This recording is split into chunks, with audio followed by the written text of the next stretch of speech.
chick? I'm walking up and talking to the hot chick. Hear I'm a sorry. story? It's like when I asked Mr. Bitter for an autograph at Rotterdam like 4 years ago. Why would you do that? What's wrong with you? I didn't really know StarCraft, so I didn't really know Rotterdam.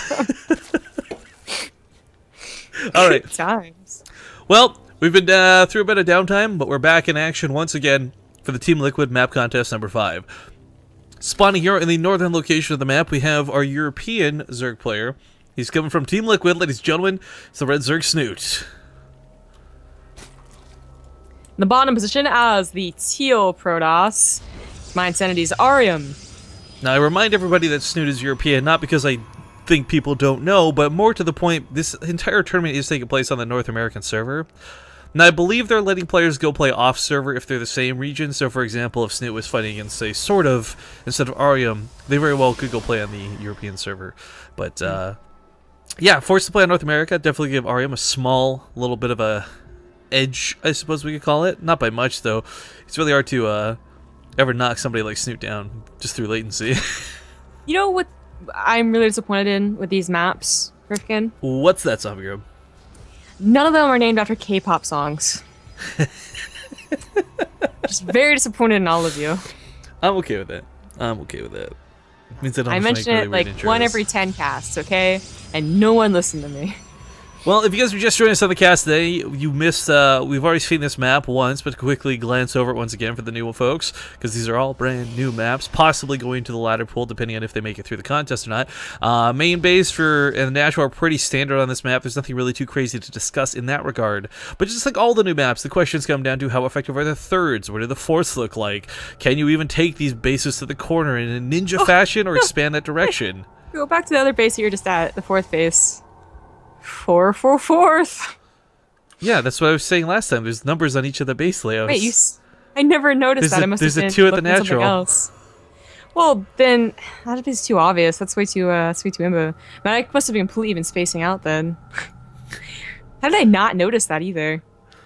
Well, the corner base also have exclamations because I guess they're like, well, what if you ninja this base? What do we call that one? Well, how cool would that be if there's like a little ninja? Just like an Easter egg. But I love the design of this map. The terrain layout, I guess, is really up to whether the players think it's good versus not versus abusive. But I love the fact that there's a lot of ramps. That means a lot of versatility as far as where you take engagements go. The watchtower seems kind of irrelevant. It will be good for catching anything marching across the map. You know, seeing the Terran player come across with those Hellions versus Hellbats type thing. But I mean, ultimately, I think a lot of this is going to come down to base control more so than map control. But what's that other map we just cast that had that one watchtower in the middle, kind of like King of the Hill fashion? Not Timber. Coda. Coda was that one I was thinking about. Coda's one where I think the watchtower is perhaps a little, not very important, but more important than this one at least. It's actually kind of interesting to see them. The theme of this too, I think, is just one watchtower per thing. It's almost always been 2, right? What are the maps have only had 1 watchtower?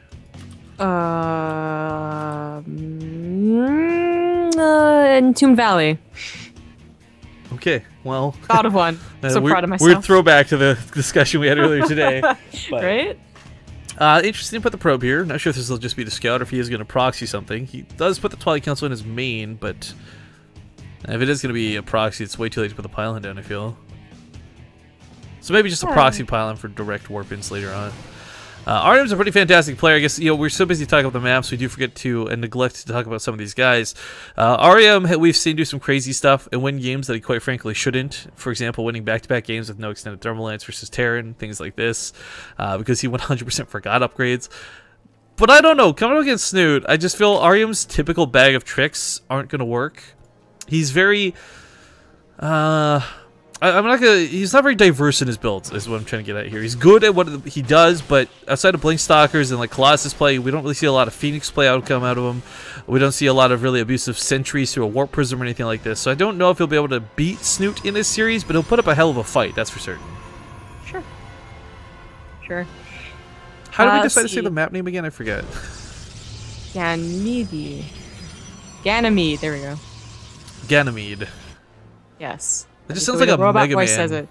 Like a Mega Man evil guy or something. Yeah, I guess so. It's Greek to me. Because literally. You know that's different in every single language. What is? You know the saying. I don't know if this is like a false it's like, thing. Would French around, people be like, it's all Italian to me? No, yeah, exactly. It's different in every language. Oh, it's all American to me there, eh? American is universal. Speak American, not English. Oh, it is going to be a blink all in. Now let's see why he chose to do a blink all in on this map. Well, I mean, you can't really abuse... It's not quite like Polar Night where you could abuse the main. In fact, there's very limited areas you can blink. You can definitely blink over here from the natural. I think that gap is small enough, but this one from the Reaper Cliff is so limited in size. You'd have to rally the stalkers and they blink one at a time and they get out of sync and it just gets all weird. Blink Stalker all-in versus Zerg never really depends on being able to abuse the main quite the same as versus Terran. I know, I'm just saying there's not a lot of... There's no chance to really do that, though, is my point. Like, if it's Overgrowth, you can kind of bail and just blink to the main and be like, YOLO, but I don't think you can really pull that off here. Exactly. I'm just looking at places where that is abusable, whether you can, like, back into a corner, go up to the main as an emergency, or maybe there's a spot at the third that, you know, you can go up and down on, and I'm just not really seeing it. I don't know. He's also going to get surrounded here, and that's a big problem.